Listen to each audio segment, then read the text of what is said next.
சட்டமன்ற தேர்தல் 2026 படைப்போம் புதிய அரசியல் வரலாறு என்ற கோட்பாட்டை முன்வைத்து திண்டுக்கல் ஆத்தூர் சட்டமன்ற தொகுதியின் வேட்பாளர் முனைவர் ஆ. சைமன் அவர்களை அறிமுகப்படுத்தக்கூடிய ஒரு கொள்கை விளக்க திருமண கூட்டம். திணையளவு நலன் பயக்குமெனின் செத்தொழியும் நாளெனக்கு திருநாளாகும். நாட்டிற்காக இறந்தவர்கள் உண்டு, நங்கைக்காக இறந்தவர்கள் உண்டு, பள்ளிக்காக மாய்ந்தவர்கள் உண்டு. மொழிக்காக ஒருவன் மரணித்தான் என்றால் அவன் தமிழனாகவும் தமிழ் மொழிக்காகவும் தான் என்று என்னால் தலைநிமிர்த்து கூற முடியும். இது வெறும் வார்த்தை மொழி அல்ல, வர்த்தக மொழி அல்ல, அறத்தின் மொழி, குணத்தின் மொழி, வாழ்வியல் நெறி சொன்ன மொழி. தமிழை உயிரென்பேன் கண்டீர், உயிரை உணர்வை வளர்த்தது தமிழே என்ற சொல்லி கூறிய மொழி. எந்த ஒரு மொழியும் உணர்வுக்கு உரமேற்றார், உயிருக்கு உரமேற்றார். ஆனால் எம்மொழியாம் செம்மொழி உடலுக்கு உரமூட்டும், உணர்வுக்கு உரமூட்டும். காதல், மானம், வீரம் ஆகியவற்றை கருவில் வளர்த்த மொழி.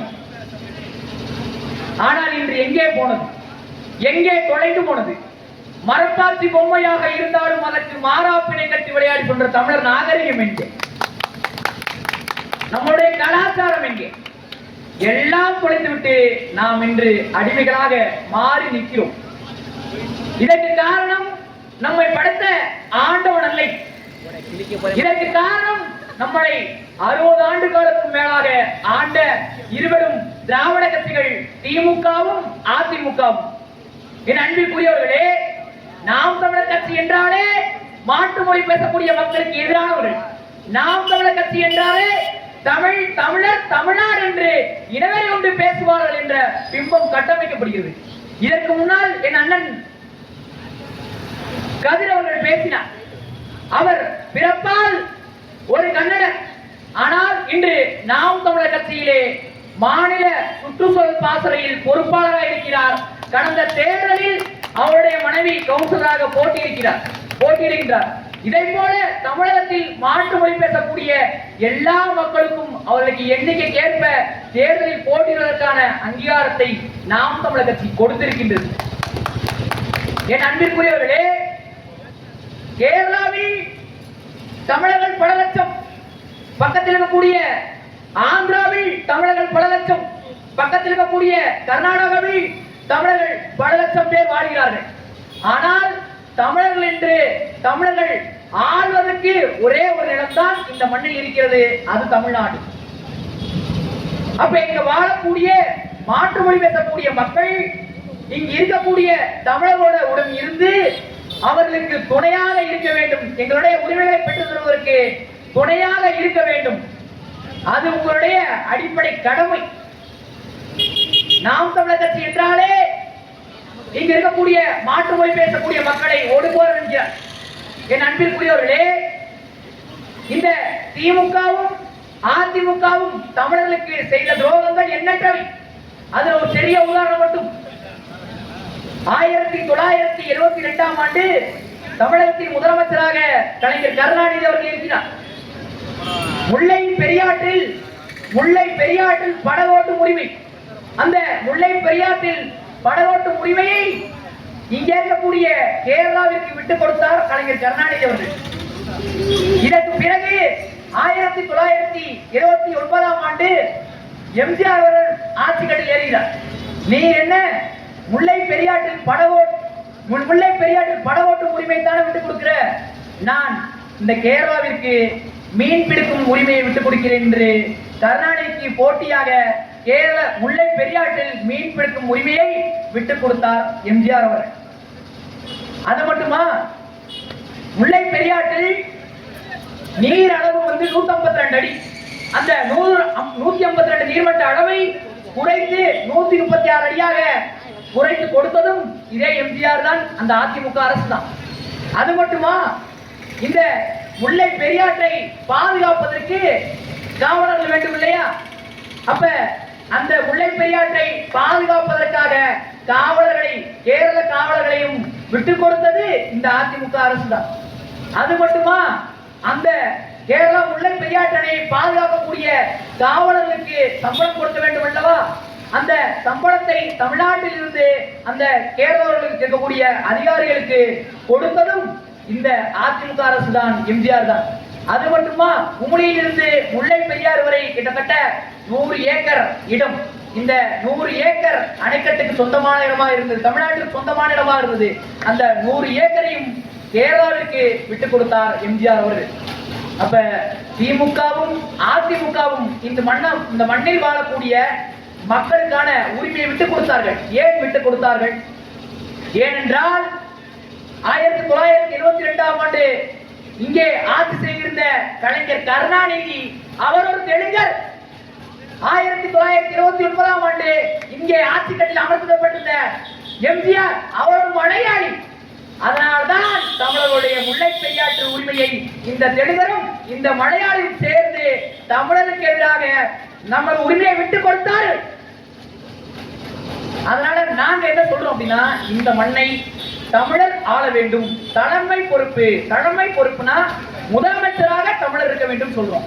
சட்டமன்ற உறுப்பினராக இருங்க, நீங்க அமைச்சர் பதவியில் இருங்க, எல்லா பொறுப்புகளையும் வைங்க அப்படின்னு நாங்க சொல்றோம். மாற்று வழி பேசக்கூடிய மக்களுக்கு எதிரானது இல்லை அப்படின்னு நாம் தமிழர் கட்சி அப்படின்றத நாங்க சொல்ல விரும்புகிறோம். என் அன்பிற்குரியவர்களே, இதே சட்டமன்ற தேர்தலில் தான் அருந்ததிய மக்களுக்கு தேர்தலில் போட்டியிடுவதற்கு 3 சீட்டுகளை நாம் தமிழர் கட்சி போட்டியிடுவதற்கான வாய்ப்பை கொடுத்திருக்கிறது, மாற்று மொழி சமூகம். அதே போல ரெட்டியார் சமூகங்களுக்கு 2 சீட்டுகளை தேர்தலில் போட்டியிடுவதற்கான வாய்ப்பையும் நாம் தமிழர் கட்சி கொடுத்திருக்கிறது. அதே போல நாயுடு சமூகத்திற்கு 3 எம்எல்ஏ சீட்டுகளை நாம் தமிழர் கட்சி கொடுத்திருக்கிறது. இதுபோல தெலுங்கை தாய்மொழியாக கொண்ட மக்களுக்கும் இந்த சட்டமன்ற தேர்தலில் போட்டியிடுவதற்கான வாய்ப்பை நாம் தமிழர் கட்சி கொடுத்திருக்கிறது. அப்ப நாம் தமிழர் கட்சி என்பது இங்க இருக்கக்கூடிய அனைத்து உயிர்களுக்குமான அரசியலை பேசக்கூடிய கட்சி. இங்க இருக்கக்கூடிய மண்ணை பற்றியும், மரத்தை பற்றியும், காட்டை பற்றியும், கனிமவளத்தை பற்றியும், நீர்வளத்தை பற்றியும், நிலவளத்தை பற்றியும், இங்க இருக்கக்கூடிய சிட்டுக்குருவி, இங்க இருக்கக்கூடிய மைனாக்கள், பறவைகள், எல்லா உயிர்களுக்குமான அரசியலை பேசக்கூடிய ஒரு கட்சி இந்த மண்ணில் இருக்கிறது என்றால் அது நாம் தமிழர் என்ற ஒற்றை கட்சி மட்டும்தான். என் அன்பிற்குரியவர்களே, இந்த திமுகவும் அதிமுகவும் ஏன் வேண்டாம், நாம் தமிழர் ஏன் வேண்டும்? அன்பிற்குரியவர்களே, தூத்துக்குடியிலே துப்பாக்கி சூடு, அதிமுகவின் முதலமைச்சர் எடப்பாடி பழனிசாமி முதலமைச்சராக இருக்கிறார். அந்த 14 பேர் செத்து போன பொழுது ஸ்டாலின் என்ன சொன்னார்? எந்த காவல் அதிகாரி இந்த 14 பேர் சுட்டுக் கொண்டாரோ நாங்கள் ஆட்சி அமைத்தவுடன் அவருக்கு தண்டனை பெற்று தருகிறோம் என்று சொன்னார்கள். ஆனால் ஸ்டாலின் 2021 பிறகு ஆட்சி கட்சியில் அமர்ந்த பிறகு அவர் என்ன பண்ணார்? யாரெல்லாம் இந்த தூத்துக்குடி துப்பாக்கி சூட்டுக்கு காவலர் காவலர் இருக்காங்களோ அந்த காவலருக்கு பதவி உயர்வு கொடுத்தார் ஐயா ஸ்டாலின்.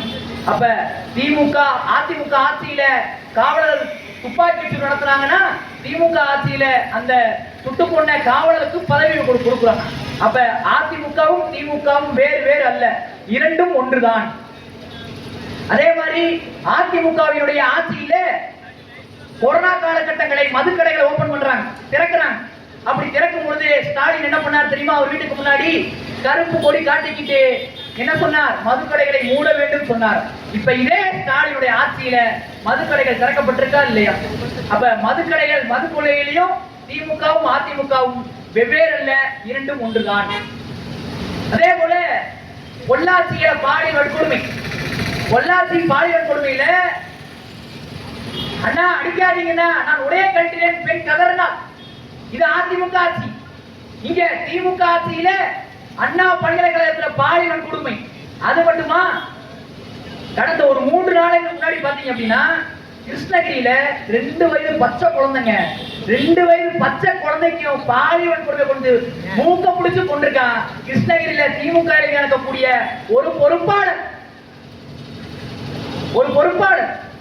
நேற்று 60 வயது மூதாட்டியை பாலியல் கொடுமை செய்திருக்கிறார்கள்.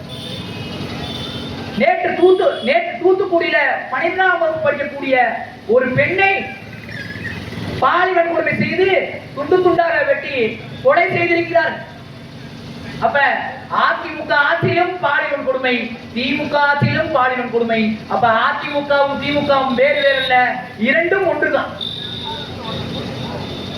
அன்பிற்குரியவர்களே, இதே போல எடப்பாடி பழனிசாமியுடைய ஆட்சியிலே சொத்துக்கு வரி உயர்த்தப்படுகிறது. அப்படி சொத்துக்கு வரி உயர்த்தப்படும் பொழுது ஸ்டாலின் எடப்பாடியை பார்த்து கேட்கிறார், சொத்துக்கு வரியா சொத்தை புடுங்கிறதுக்கு வரியான்னு கேட்கிறார். இப்ப நாங்க கேட்கிறோம் ஸ்டாலினை பார்த்து, எதை புடுங்குவதற்காக ஸ்டாலினோட ஆட்சியில சொத்து வரி உயர்த்தப்பட்டிருக்கு?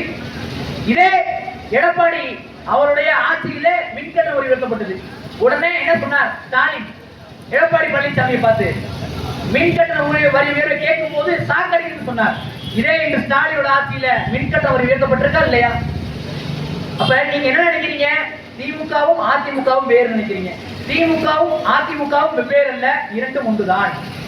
இப்ப நாம் தமிழர் கட்சி நீங்க வந்தால் என்ன செய்வீங்க, நீங்கள் வந்தால் என்ன செய்வீங்க அப்படின்னா, நாம் தமிழர் கட்சி ஆட்சிக்கு வந்தால் தரமான சமமான கல்வி, மருத்துவம், குடிநீர் அனைவருக்கும் இலவசம். இங்கே வாழக்கூடிய கன்னடர்களுக்கும் தான், இங்க இருக்கக்கூடிய கன்னடர்களுக்கும் மலையாளிகளுக்கும் தெலுங்கர்களுக்கும் எல்லாருக்கும் ஆரம்ப கல்வி முதல் ஆராய்ச்சி கல்லூரி கல்வி இலவசம்.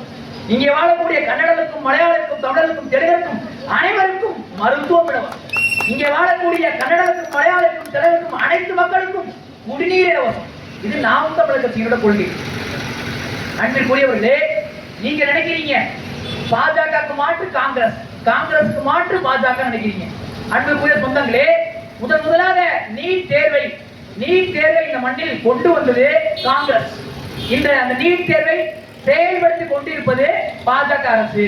அப்ப பாஜகவும் காங்கிரசும் வெவ்வேறு அல்ல, இரண்டும் ஒன்றுதான். அதே போல என்ஐஏ சட்டம், ஆட்கொகி சட்டம், இந்த ஆட்கொகி சட்டத்தை முதலாக கொண்டு வந்தது காங்கிரஸ்.